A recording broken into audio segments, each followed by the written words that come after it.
Bonjour à toi qui me regarde, j'espère que tu vas bien, j'espère que tu prends soin de toi parce que c'est hyper intéressant de prendre soin de soi. Bienvenue dans cette toute nouvelle vidéo. Alors avant quoi que ce soit, j'aimerais vous dire que excusez-moi pour ma voix elle est un peu lisse aujourd'hui.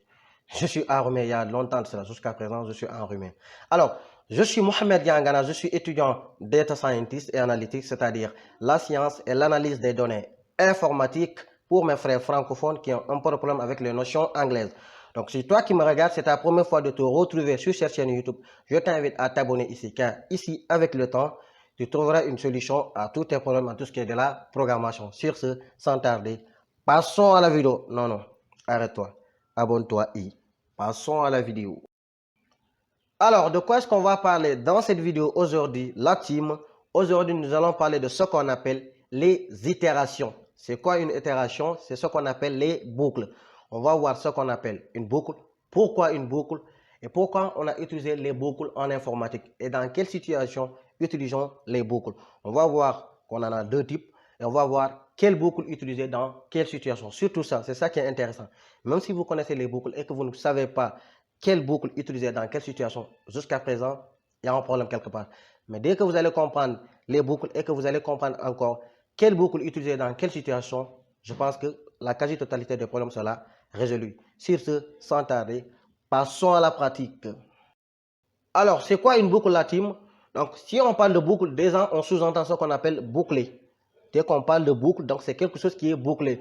C'est l'exemple des boucles d'oreilles, c'est-à-dire des boucles d'oreilles de nos vieilles mamans. On les adore, même les vieilles mamans. C'est comme l'exemple des boucles d'oreilles de nos vieilles mamans. C'est quelque chose qui est bouclé. Donc, c'est quelque chose qui est fermé. En informatique, dès qu'on vous parle de boucle, c'est quelque chose qui va se répéter de manière continue. Donc, c'est quoi? C'est une partie de notre code, mais qu'on va répéter de manière continuelle.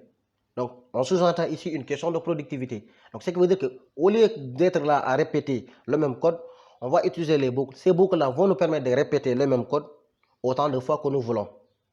Maintenant, dans ce cas, il y a deux situations. Imaginons par exemple qu'on vous demande d'afficher les valeurs entières entre 1 et 100. Je me répète. C'est juste une imagination, c'est juste un exemple. On vous demande d'afficher les valeurs entières entre 1 et 100. D'accord? Donc, vous allez rester là à dire print 1, print 2, print 3, print 4, print 5, print 6, print 99 et print 100. Vous voyez combien de fois c'est fatigant. Donc, dans ce cas, il n'y a pas ce qu'on appelle la question de productivité. Je me répète encore, tout le temps, cette question de productivité, ça revient. Parce qu'en informatique, c'est une notion très intéressante.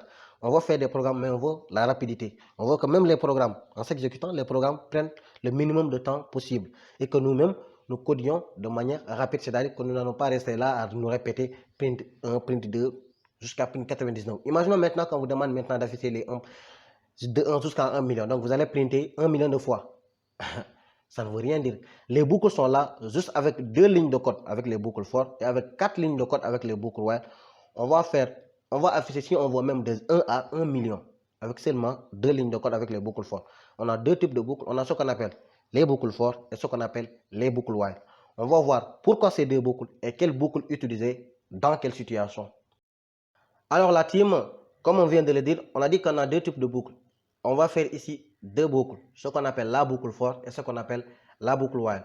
Alors, quand utiliser ces boucles-là, on va partir encore, comme d'habitude, des exemples de la vie courante. Après, on va venir en informatique. Alors, je vous donne un exemple. Imaginons, voilà, que vous faites, c'est-à-dire, on va prendre l'exemple du pari encore. Là. Imaginons que vous faites, c'est-à-dire, une pari, c'est-à-dire, soirée dansante, boîte de nuit. Et que c'est vous, le portier ou bien la portière. Je ne le souhaite pas, c'est juste un exemple pour que vous compreniez. Vous êtes à la porte et qu'on vous dise, vous acceptez les 100 premières personnes qui vont venir. Je me répète. Imaginons que vous êtes en boîte de nuit. D'accord? Que c'est vous, le portier ou bien la portière. Je ne le souhaite pas. C'est juste un exemple.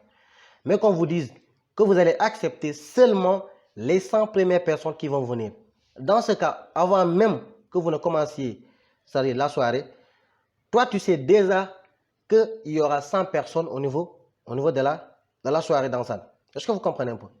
Dans ce cas, vous comprenez, c'est-à-dire vous connaissez déjà au préalable le nombre de personnes qui seront acceptées. C'est-à-dire vous connaissez déjà la fourchette des valeurs qui seront acceptées. Vous savez qu'il y a seulement 100 personnes qui seront acceptées. Je me répète. c'est vous le portier ou bien la portière, on vous dit quoi? Vous acceptez tout simplement les 100 premières personnes qui seront là. Donc, la personne qui va venir en 99 position sera acceptée, en 100e position sera acceptée. Mais malheureusement, pour la personne qui va venir en 101e position, pourquoi? Parce que au préalable, toi, tu sais que tu devais accepter tout simplement et uniquement 100 personnes. Donc, dès que ces 100 personnes-là sont atteintes, personne ne sera plus accepté. Ça, c'est le premier cas. Alors, le deuxième cas, par exemple, on va vous dire quoi? Par exemple, jusqu'à présent, c'est vous le portier ou bien la portière. Je ne le cherche pas encore. C'est juste un exemple pour que vous compreniez. Vous êtes à la porte. Cette fois-ci, on ne vous dit pas vous allez accepter les 100 premières personnes, mais on vous dit vous acceptez les personnes jusqu'à ce qu'une personne vienne en jogging. Si je me répète, vous êtes à la porte. Vous êtes le portier ou bien la portière. Mais cette fois-ci, on ne vous a pas donné le nombre de personnes à accepter. On vous a juste donné une condition. On vous a dit, vous acceptez les personnes jusqu'à ce qu'une personne vienne en jogging. Dès qu'une personne vient en jogging, tout le reste ne sera pas accepté, y compris même la personne qui est venue en jogging. Il y a deux situations. Le premier cas, on vous a dit que vous acceptez les 100 premières personnes. Là, avant quoi que ce soit, vous savez que vous allez accepter 100 premières personnes, les 100 premières personnes. Donc, la personne qui va venir en 101e position, désolé pour cette personne-là, désolé pour elle.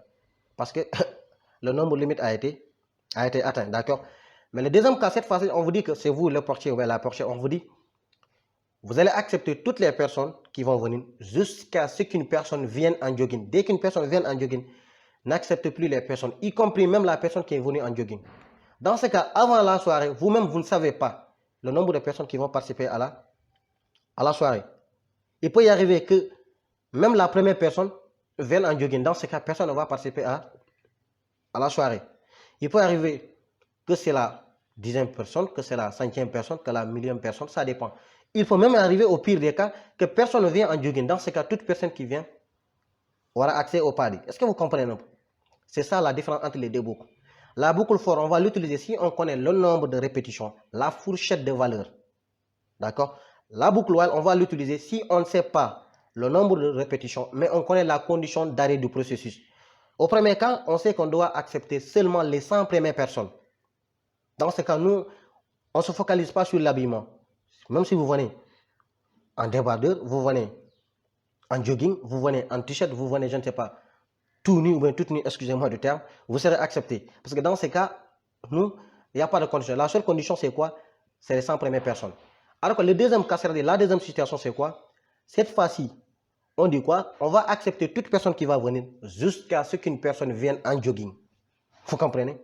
Donc, dès qu'une personne vient en jogging, tout le reste ne sera pas accepté. C'est-à-dire toutes les personnes qui vont venir après ne seront pas acceptées, y compris même la personne qui est venue en jogging. Dans ce cas, vous, dès qu'on va mettre à la porte, vous ne savez pas le nombre de personnes que vous allez accepter. D'accord? Il peut y arriver que même la première personne vienne en jogging. Dans ce cas, personne ne sera accepté. Ou bien la deuxième, c'est la deuxième, ou bien la 5e, ça dépend. Ou bien même au pire des cas, il peut y arriver même que personne ne vienne en jogging. Donc la différence entre les deux situations. Le premier cas, vous savez déjà le nombre de cas, c'est-à-dire le nombre de répétitions. Dans la deuxième situation, dans le deuxième cas, vous ne savez pas. Tout ce que vous savez, c'est la condition d'arrêt. C'est dès qu'une personne va se présenter avec un jogging. C'est dans ce cas-là que toutes les autres personnes ne seront pas acceptées, y compris même la même personne. Je vous donne un autre exemple, encore dans la vie courante, comme d'habitude. Imaginez que vous êtes, c'est-à-dire vous cherchez un boulot. Vous allez en entretien d'embauche. Je vous le souhaite même pour ceux qui veulent, parce que tout le monde ne veut pas travailler pour des gens. Il y a des gens qui veulent être des entrepreneurs. D'accord? Vous allez, votre boss vous dit, voilà, l'entretien passe bien. Donc, maintenant, pour les horaires, votre boss vous dit, ici, dans cette entreprise, nous travaillons de 8h à 16h chaque jour. Je me répète. Votre boss vous dit que dans cette entreprise, nous travaillons de 8h à 16h. Dans ce cas, vous connaissez exactement la fourchette d'heure durant laquelle vous allez travailler. Chaque jour, avant de quitter la maison, vous savez, votre femme sait, vos enfants savent que vous allez revenir à la maison après 16h. D'accord? Le deuxième cas possible, c'est par exemple, c'est le même boss. Dans ce cas, il ne vous dit pas que vous allez descendre chaque jour à 16h, mais il vous dit, nous, dans cette entreprise, chaque jour, on donne des boulots, on donne des tâches aux fonctionnaires, c'est-à-dire aux membres de l'entreprise. Mais chacun peut rentrer à n'importe quand. C'est-à-dire, dès que tu termines le travail le travail qui t'a été donné, excusez-moi, tu pourras rentrer. Je me répète. Le premier cas, Vous venez, le boss vous dit quoi? Ici, nous travaillons de 8h à 16h. Dans ce cas, toi, tu sais, ta femme, tu sais, tes enfants savent que chaque jour, papa doit revenir à la maison après 16h. D'accord? Le deuxième cas, le même boss, par exemple, c'est juste un exemple.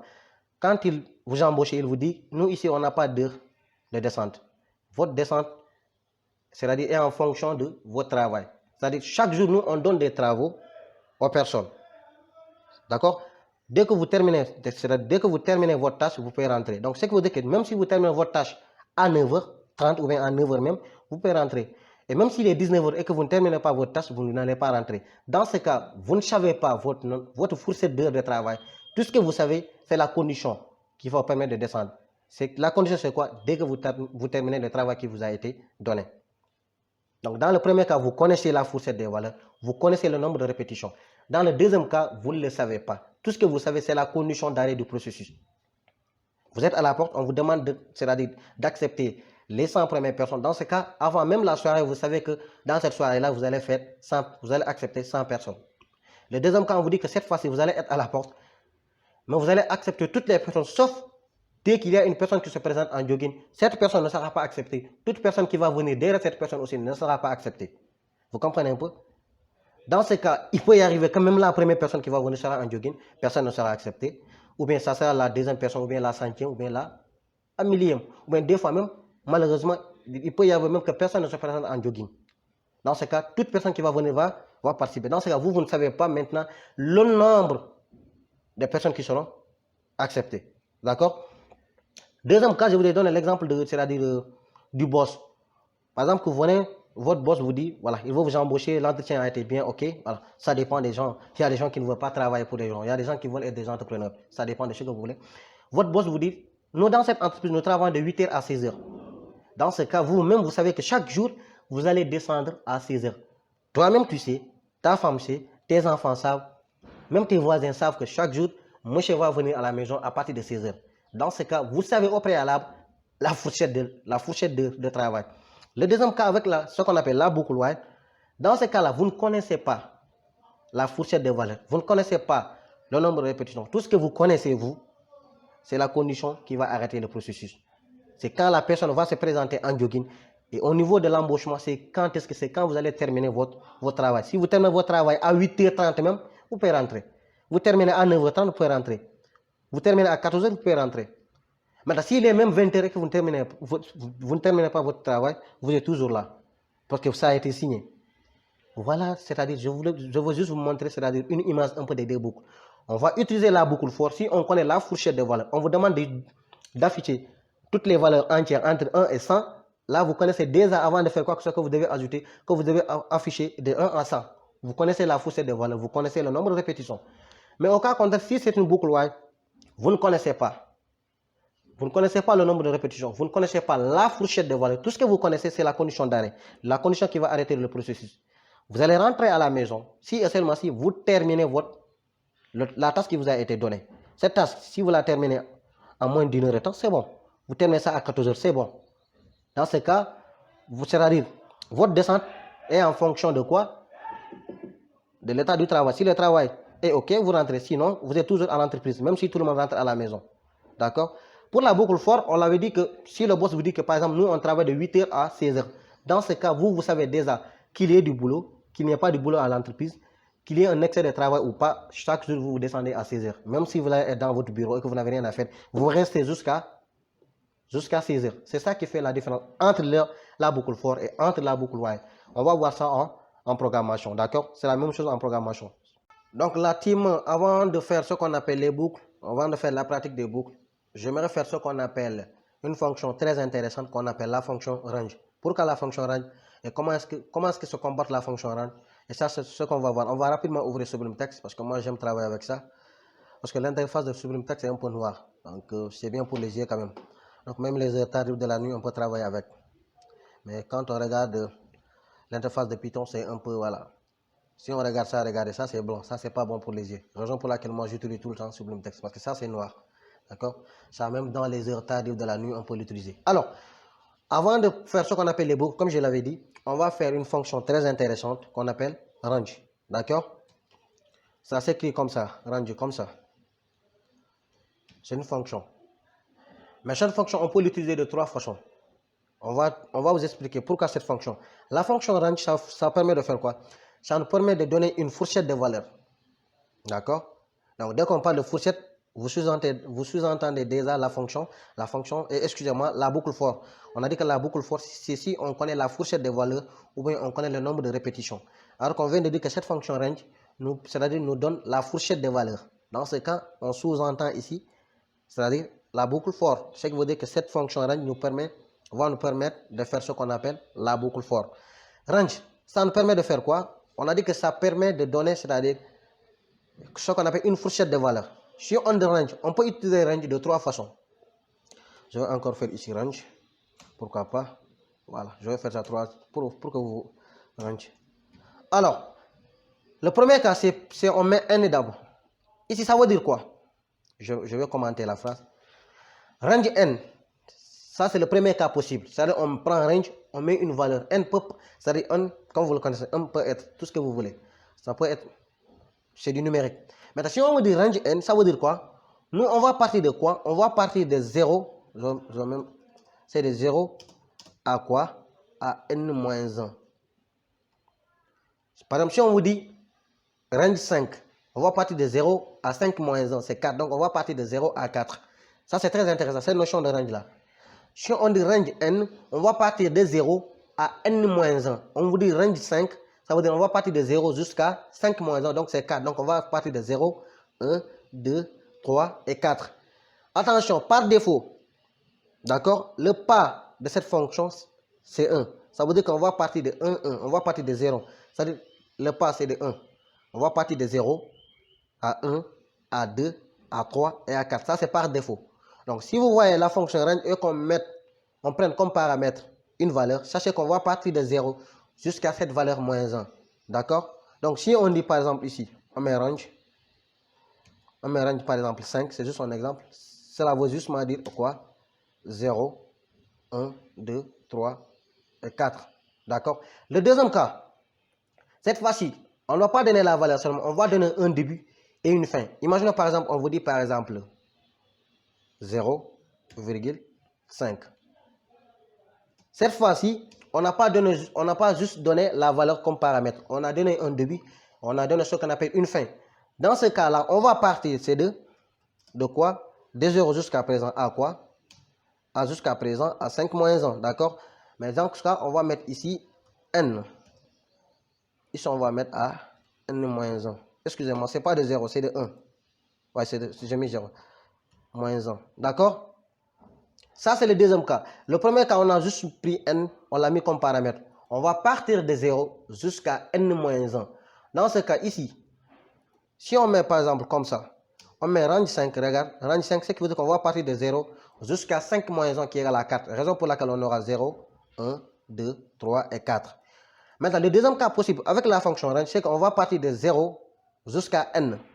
Dans ce cas ici, on a donné un début et on a donné une fin. Donc, on va partir de 0 jusqu'à présent, jusqu'à n-1. Mais le début, là, on peut changer ça. On peut même partir de 1. Ce qui veut dire que cette fois-ci, ce n'est plus 0, ça sera 1. Ce qui veut dire qu'on va partir de 1 à quoi? À n. Mais cette fois-ci, on va dire 1 jusqu'à n-1. Vous comprenez? Donc, le premier cas, on peut dire range n. Dans ce cas, on va partir de 0 jusqu'à n-1. Donc, range de 5 veut dire 0, 1, 2, 3, 4. Le deuxième cas, on va utiliser la même fonction range, mais dans ce cas, on va utiliser ce qu'on appelle un début et une fin. Par exemple, ici, on va dire, par exemple, de A à N. Dans ce cas, on va partir de, pour éviter les A, on va mettre de M à N. Donc ici, on va partir de M à N-1. Par exemple, je vous donne un exemple, on va dire range. On va dire range par exemple 1,5. Ça, cela veut dire quoi? Cela veut dire quoi? On va partir de 1 d'abord, 2, 3 et 4. N'oubliez pas qu'on va nous arrêter à n-1. Ce qui veut dire qu'à 5-1. Donc, ça, on va nous arrêter à 4. Attention, on ne va pas aller jusqu'à 5. Le début, c'est 1. Donc, on va partir de 1 jusqu'à 5-1 qui est 4. Donc, on aura 1, 2, 3 et 4. Le troisième cas, dans ce cas, on va utiliser ce qu'on appelle un début, une fin et ce qu'on appelle le pas. Par exemple, cette fois-ci, on va partir de m, n. et virgule, on va utiliser ce qu'on appelle I. Ça veut dire quoi? De quoi? De M à N-1 avec un pas de I. Ça veut dire quoi? On va partir de M jusqu'à N-1, mais le pas, ça sera I. Je vous donne un exemple. On met par exemple range. Attends, je fais ça comme ça, par exemple. J'amène ça ici en bas pour que vous voyez ça clairement. Je mets range, par exemple. Je mets par exemple jusqu'à présent 1,5. Je mets virgule 2. Ça veut dire quoi? Ça veut dire quoi? On va partir de 1 d'abord. D'accord? Virgule. Cette fois-ci, on va nous arrêter à 5 moins 1. Donc, on va nous arrêter à 4. Mais à chaque fois, on va ajouter 2, le pas. Donc, on va partir de 1. 1 plus 2, ça va me donner cette fois-ci 3. D'accord? Maintenant, 3, si on ajoute 2 à 3, ça va me donner 5. Alors qu'ici, on a dit qu'on va nous arrêter à 5 moins 1. Donc, on va nous arrêter à 4. Mais si on ajoute 2 à 3, on aura 5. Donc, on aura déjà dépassé la borne supérieure. Donc, ça sera 1 et 3. D'accord? Voilà, c'est ça. Ce sont les cas, ce sont les trois cas possibles. On peut avoir range n qui nous permet de partir de 0 à n-1. Donc, si on dit range 5, ça veut dire 0, 1, 2, 3, 4. On peut avoir range m, n, ça veut dire on va partir de m jusqu'à n-1, excusez-moi. Donc, si on dit range 1,5, ça veut dire on va partir de 1, 2, 3, 4. Pourquoi on n'a pas affiché ici le 5 ici? Parce qu'on a dit qu'on va toujours nous arrêter à la borne supérieure moins 1. D'accord? Et ici, le dernier cas, c'est quand on aura 3 paramètres. Donc, c'est-à-dire le début, la fin et le pas. Donc, on va partir de M jusqu'à N-1 avec un pas de I. Donc, ici, si on dit range 1, 5 et 2, ça veut dire qu'on va partir de 1 jusqu'à 5, mais on va faire un pas de 2. Donc, ce qui veut dire que quoi? On va partir de 1 jusqu'à 5 moins 1, qui veut dire 4. Donc, on va partir de 1 à 4. Mais à chaque fois, on va ajouter 2. Comme la première valeur, le début, c'est 1, raison pour laquelle ici, on a mis 1. Mais 1, si on ajoute 2 à 1, parce que le pas c'est 2, on aura 3. Raison pour laquelle on a eu 3. Maintenant, 3, est-ce qu'on ajoute 2? On aura combien? 5. Alors qu'ici, on dit qu'on va toujours nous arrêter à 5 moins 1 à 4. Maintenant, ici par exemple, on avait 6. Dans ce cas, ici, on peut avoir, par exemple, ce qu'on appelle 5. Parce que si, regarde, si on part de 1, on ajoute 2 à 1, on aura 3. D'accord? 3. Maintenant, on va ajouter 2 cette fois-ci, on aura quoi? On aura 5. Alors, 5, c'est bien. Si on part de 1 à 6, donc on aura 1 jusqu'à 6 moins 1. Donc, ça sera 5. Raison pour laquelle cette fois-ci, c'est possible. Alors, les gars, on va rapidement pratiquer maintenant voilà, les boucles. Alors, je vais supprimer ça rapidement. Si vous avez compris, on a dit qu'on en a 3. On a range 1 qui nous permet de partir de... Attention, si on met seulement la valeur entre parenthèses, on va toujours partir de 0 jusqu'à la valeur moins 1.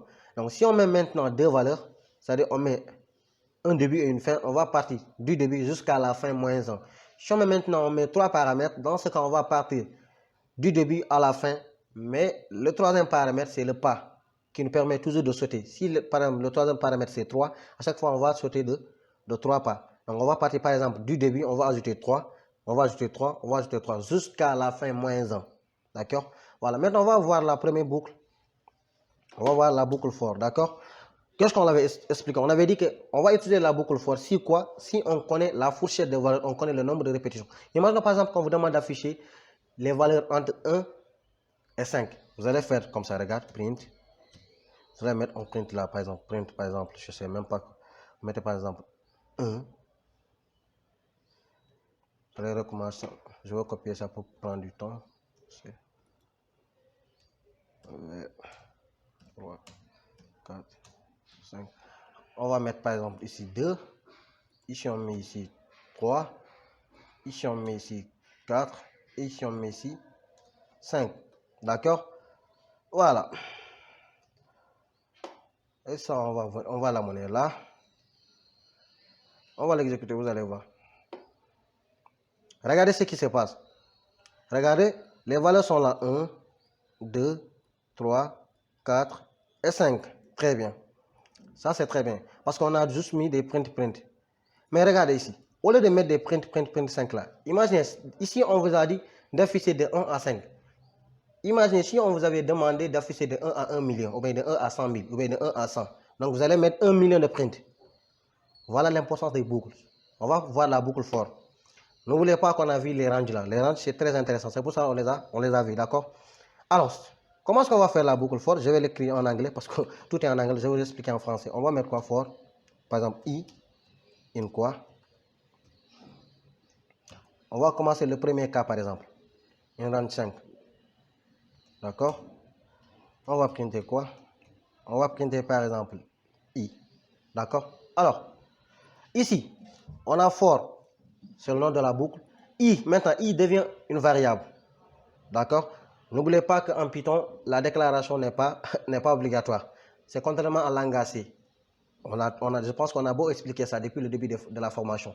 Avec le langage Python, le langage. On a toujours expliqué que si c'était en langage C, le i là, on allait le déclarer. Mais comme c'est en Python, on n'a pas besoin. C'est dynamiquement typé, d'accord? Et là, c'est-à-dire, la déclaration n'est pas obligatoire ici. Donc, si on dit for i in range 5, ça veut dire quoi? Ça veut dire pour toute valeur i dans la fourchette de valeur 5. Alors qu'on a vu ça tout à l'heure. Range 5 nous permet d'aller de 0 jusqu'à n-1. Donc, ça nous permet d'aller de 1, de quoi? De 0 jusqu'à 5-1. Donc, c'est de 0 jusqu'à 4. Donc, on a 0, 1, 2, 3 et 4. On est d'accord? Maintenant, on dit maintenant pour toute i maintenant, pour toute valeur dans cette fourchette-là. Donc, ici, ça veut dire quoi? On aura quelle valeur? On aura les valeurs 0, 1, 2, 3 et 4.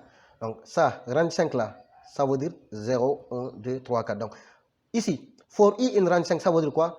Pour toute valeur de i dans cette fourchette de valeurs là, tu vas m'afficher i. Donc, au début, i va prendre la première valeur, 0. On va afficher 0. Il va revenir, il va prendre cette fois-ci la deuxième valeur, c'est 1. On sera affiché. On va revenir, il va prendre la troisième valeur jusqu'à ce qu'il revienne à la dernière valeur qui est 4 et on va afficher 4. Donc la boucle for nous permet de faire quoi? Regarde, au lieu de faire des print 5 fois, regarde, on a utilisé juste deux lignes de code. Même si on voulait afficher 1 million de valeurs, on pouvait faire ça avec seulement 2 lignes de code. Voilà l'importance de ce qu'on appelle les boucles. Au lieu de rester là à printer, voilà, c'est une question de productivité. Vous n'allez pas vous fatiguer. Le code aussi ne sera pas beaucoup plus grand du moins. On a for i in range 5, ça veut dire quoi? Pour toute valeur de i dans la fourchette des valeurs 5, ça veut dire quoi? Dans cette fourchette-là. Donc, au début, parce qu'il faut savoir, si on dit for i in range 5, ça veut dire il va prendre toutes ces valeurs-là. Mais durant chaque itération, il va prendre une seule valeur. La première itération, il va prendre la première valeur. On va afficher i, raison pour laquelle on va voir 0. Parce qu'on a dit que c'est des boucles. Donc, on avait dit que c'est quelque chose qui va se répéter de manière continue. C'est des boucles. On a même dit l'exemple des boucles de nos vieilles mamans qu'on adore très bien. Maintenant, on a dit, donc, si on dit for i in range 5, ça veut dire quoi? Il va prendre toutes ces valeurs-là, mais après chaque itération. La première itération, il va prendre la première valeur, donc c'est 0. Il va être affiché. C'est pour ça qu'on a mis ici print i. On va revenir encore. Cette fois-ci, il va passer à la seconde valeur. Donc c'est 1. Et à la troisième valeur. Et à la quatrième valeur. Et enfin à la cinquième valeur qui est 4. Donc si on exécute ça, vous allez voir, voilà. Si on exécute ça, vous allez voir qu'on aura 0, 1, 2, 3 et 4. D'accord? Voilà. On va rapidement exécuter ça. On va effacer ça. Vous allez voir ce qui va se passer. Regardez, on a 0, on a 1, on a 2, on a 3 et on a 4. Alors que regarde ça. Au lieu de faire tout ça, on a remplacé ça par ça, rapidement. Vous voyez ce qui se passe? Alors ça, j'en enlève, voilà. Je vais la monnaie en haut un peu. Voilà. Regardez, les deux vont me donner le même résultat. Mais ici, avec tout simplement, regarde, 2 lignes de code, on a affiché. Maintenant, si c'était par exemple, si on avait demandé par exemple d'afficher les 100 premiers nombres, donc on va mettre print jusqu'à 100 fois. Alors que si ici, on va juste enlever les 5, on met 100. Vous allez voir, ça va toujours nous donner, excusez-moi.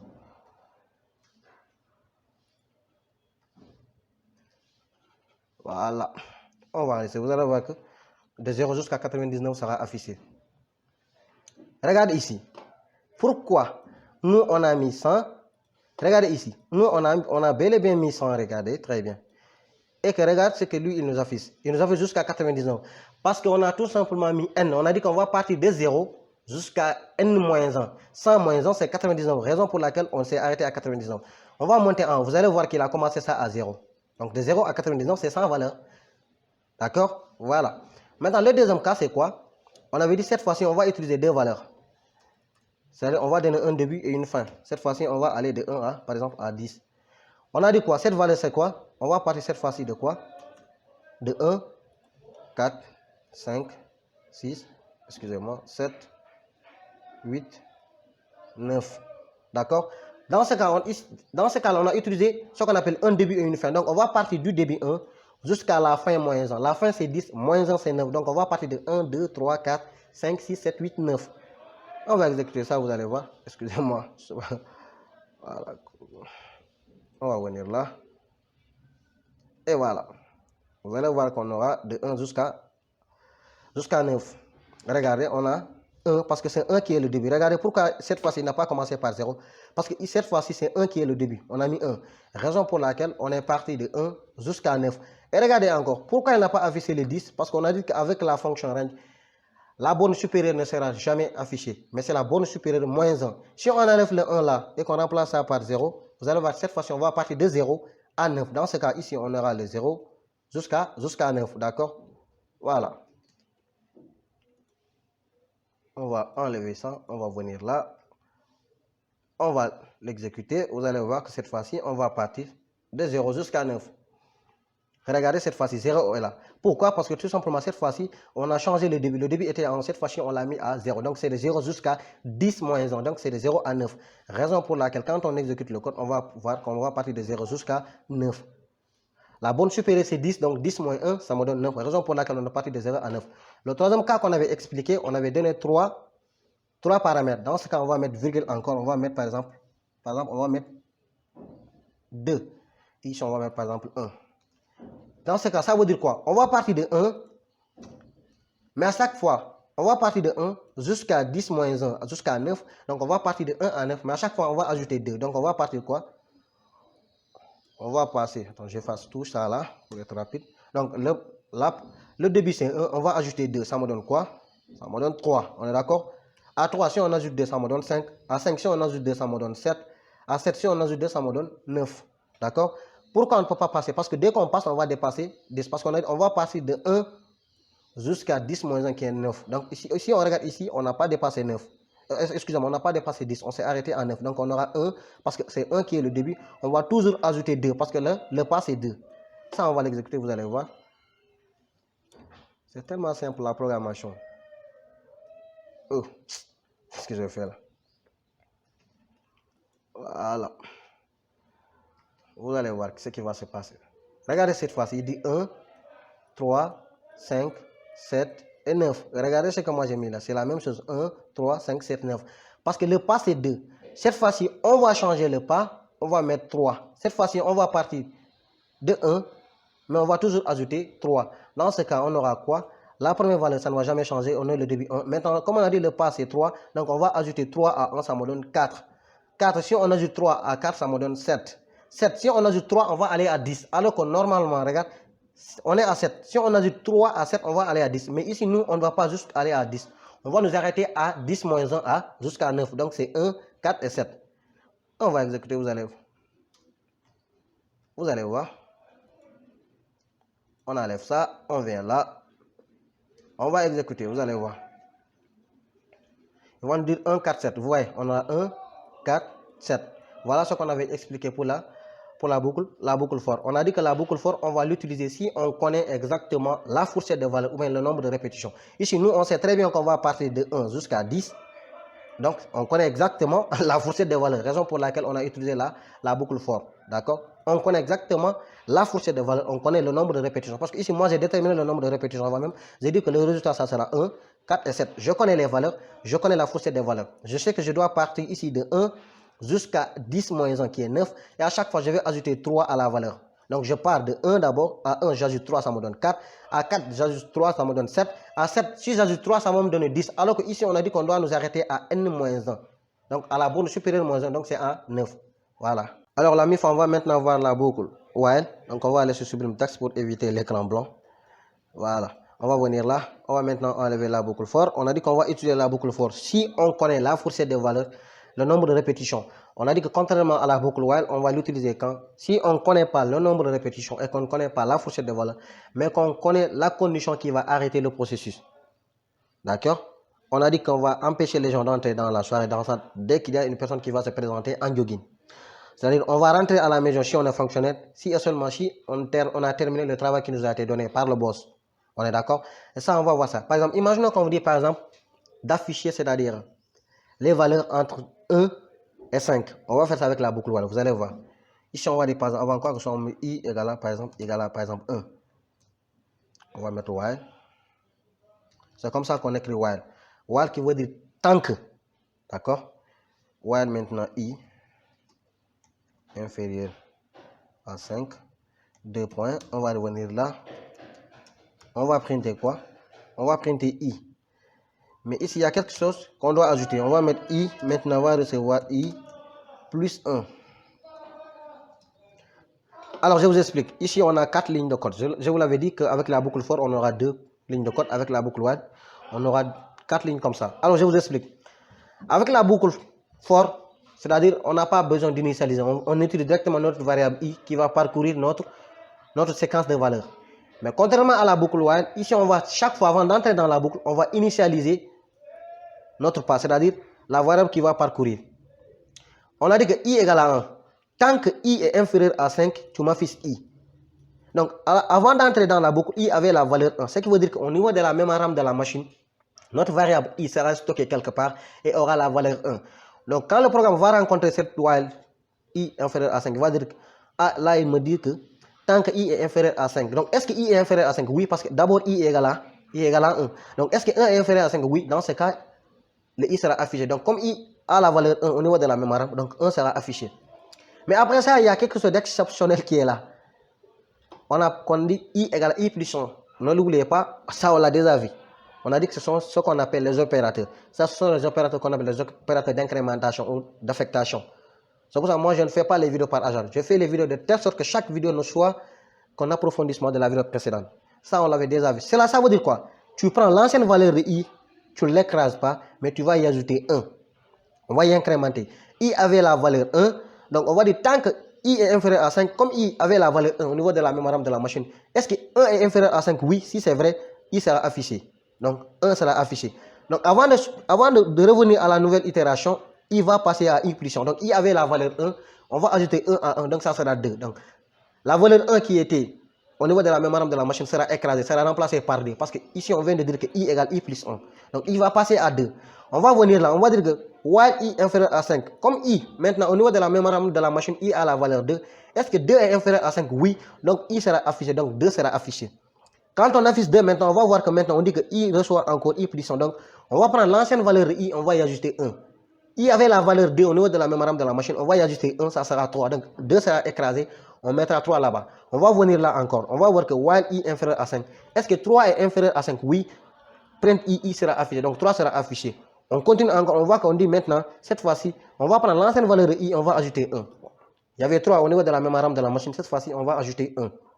Donc, on va passer de 3 à 4. D'accord? Maintenant, on va venir là encore, on va dire que while i inférieur à 5. Est-ce que 4 est inférieur à 5? Oui. Dans ce cas, print i sera affiché encore. Donc, comme i c'est la valeur 4, donc 4 sera affiché. On va faire quoi? On va voir que i va recevoir l'ancienne valeur de i plus 1. I avait la valeur 4 au niveau de la mémoire RAM. On va ajouter 1, ça sera 5. Donc, i a la valeur 5 maintenant au niveau de la mémoire RAM. On va dire que while i inférieur à 5, tant que 5 est inférieur à 5, est-ce que 5 est inférieur à 5? Non. Dans ce cas, on sort de la boucle, excusez-moi. D'accord? Contrairement à la boucle for, avec la boucle while, on va toujours initialiser le pas, c'est-à-dire la variable qui va parcourir. Ça mettait ça dans votre... Et après, on va toujours incrémenter. Parce qu'avec la boucle for, c'est la boucle for elle-même qui va incrémenter. Mais avec la boucle while, c'est à nous d'incrémenter. Et il faut toujours déclarer et faire une affectation de la variable qui doit parcourir. On dit i égale à 1. Donc ici, while i est inférieur à 5, ça veut dire en français, tant que i est inférieur à 5, tu m'affiches la valeur de i, print i. Au début, i avait la valeur 1. Donc ici, est-ce que 1 est inférieur à 5? Oui, on a affiché 1. Ce qui est intéressant ici, ce qui est spécial, on l'a déjà vu, c'est ce qu'on appelle les opérateurs d'affectation ou d'incrémentation. D'accord? On a dit que si on dit i égale i plus 1, ce qui veut dire qu'on ne va pas écraser l'ancienne valeur de i, mais on va concevoir l'ancienne valeur de i on va y ajouter 1 parce que puisqu'on a mis plus 1 ici, d'accord? Donc, on aura 1 plus 1, ça me donne 2. Donc, c'est 2 qui sera affiché, d'accord? Et ici, on va encore passer à 3. Donc, est-ce que 3 est inférieur à 5? Jusqu'à ce que maintenant, on vient à 5. Est-ce que 5 est inférieur à 5? Non, on va sortir de la boucle. Donc, dans ce cas, qu'est-ce qui sera affiché? Les valeurs qui sont affichées seront quelles valeurs? Ça sera, on va commencer d'abord par 1. On va aller à 2. On va aller à 3. Et on va aller à 4. Est-ce que 5 sera affiché? Non. Donc, ce sont ces valeurs-là qui sont affichées. On va venir là rapidement. Vous allez voir. Vous voyez, on a 1, 2, 3 et 4. Voilà là. Et c'est ça que j'ai mis là. Regarde, on a 1, 2, 3 et 4. Donc, excusez-moi les gars, il fait très chaud ici. Trop chaud même. Il fait trop chaud actuellement ici. Voilà. Je ne veux pas allumer le kill là, sinon ça va affecter voilà, l'enregistrement audio, quoi. Ça va affecter le micro. Voilà, c'est ça quand même. Vous allez m'excuser pour ça. Voilà, c'est ça quand même. Donc, avec la boucle forte, on n'a pas besoin d'incrémenter. La boucle elle-même va incrémenter. On va partir du début, range, c'est-à-dire à chaque fois, on va passer à la valeur suivante. Contrairement à la boucle wire, on va voir qu'à chaque fois, on est obligé d'initialiser la variable qui va parcourir. De deux, on est obligé toujours d'incrémenter. D'accord? On est toujours obligé d'incrémenter. Excusez-moi. On est toujours obligé d'incrémenter. Ce qu'il fait encore. Voilà. Voilà. Donc, on va dire i égale à 1. Comme je l'ai expliqué, ça, vous le savez déjà. Ça, on a parlé de tout ce qui est variable dans beaucoup de vidéos. Donc, au niveau de la mémoire RAM, i sera stocké là-bas comme ayant la valeur 1. Ici, while i inférieur à 5, ça veut dire que tant que la valeur, c'est-à-dire la valeur de la variable i est inférieure à 5, comme i avait la valeur 1, 1 sera affiché. I va passer à 2. Est-ce que 2 est inférieur à 5? Oui, 2 sera affiché. Il va passer à 3. Est-ce que 3 est inférieur à 5? Oui, 3 sera affiché. Il va passer à 4. Est-ce que 4 est inférieur à 5? Oui, 4 sera affiché. Il va passer à 5. Est-ce que 5 est inférieur à 5? Non, on s'arrête. La raison pour laquelle on aura 1, 2, 3 et 4. C'est comme l'exemple que je vous avais donné. Ici, nous, on ne sait pas le nombre de répétitions, mais on va sortir de la boucle si et seulement si maintenant cette condition-là n'est pas vraie. Parce qu'on a dit que tant que i est inférieur à 5, quand est-ce qu'on ne va plus continuer le processus? Dès que i va maintenant être égal à 5 ou i va être supérieur à 5. Donc, tant que cette condition-là n'est pas satisfaite, on va laisser les choses se faire d'elles-mêmes. Tant qu'il n'y a pas une personne qui est venue avec un jogging, tant qu'il n'y a pas une personne qui est venue en jogging, on va laisser les gens entrer. D'accord? Tant que tu n'as pas, tu as terminé, c'est-à-dire ton boulot que ton patron t'a donné, tu peux rentrer. Parce que dans ce cas, on a utilisé la boucle while. Mais contrairement à la boucle for, on avait dit qu'à chaque fois, tu vas descendre à 16 heures. Et on avait dit, pour le cas du paddy, on avait dit qu'à chaque fois, c'est-à-dire, tu dois laisser les 100 premières personnes. Mais contrairement à la boucle while, nous, c'est-à-dire, on va arrêter les choses dès que la condition qui est là n'est plus vraie. D'accord? Donc, on va arrêter ce processus-là, cette itération, dès que la condition qui est là, tant que i égale, i inférieur à 5. D'accord? Comme i avait la valeur 1, on va toujours incrémenter.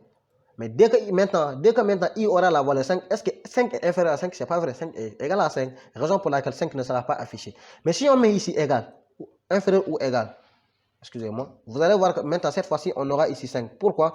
Parce que quand il va revenir à 5 ici, est-ce que 5 est inférieur ou égal à 5? Oui. Dans ce cas, 5 sera affiché. Ça, on va le faire. On va venir là. CTRL V, CTRL S, on l'exécute. Vous allez voir cette fois-ci, 5 sera affiché. Regardez, 5 est là. Pourquoi? Parce que cette fois-ci, on a changé l'opérateur. C'était inférieur. Cette fois-ci, on a inférieur ou égal. Pourquoi? Parce que si i arrive maintenant à 5, est-ce que 5 est inférieur ou égal à 5? Oui. 5 est inférieur ou égal à 5. Raison pour laquelle le 5 aussi sera affiché. Le print, il va afficher notre 5. Voilà. Donc, c'est ça qui fait la fin de cette vidéo. Donc, si tu as aimé cette vidéo, tu me laisses un pouce bleu, comme d'habitude. Voilà. Tu partages et tu t'abonnes. Voilà. Après ça, nous allons pouvoir faire ce qu'on appelle la clause break et la clause continue pour faire ce qu'on appelle les structures de données. C'est-à-dire les listes, les tuples, ce qu'on appelle les ensembles, on les appelle les sets et ce qu'on appelle les dictionnaires. Merci. Prenez soin de vous et à plus.